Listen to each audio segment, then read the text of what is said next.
So far, we've gone over a bunch of ways to do product research, either with Viral Launch or Helium 10. So I suggest that you guys go and make sure that you've downloaded at least Helium 10 or Viral Launch and go actually start looking and finding ideas, or even just putting what you can think of into Amazon.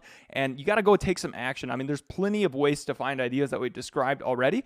And you're just going to be essentially people are going to get overwhelmed by seeing all the ways that we do product research throughout this, and you're going to forget them. So you got to go put them into action, because it's kind of worthless to watch 60 product research videos or however many we have in here, and then it's like you go to do product research, it's like wait, how did that work? So I really encourage you guys to go take some action and find some ideas.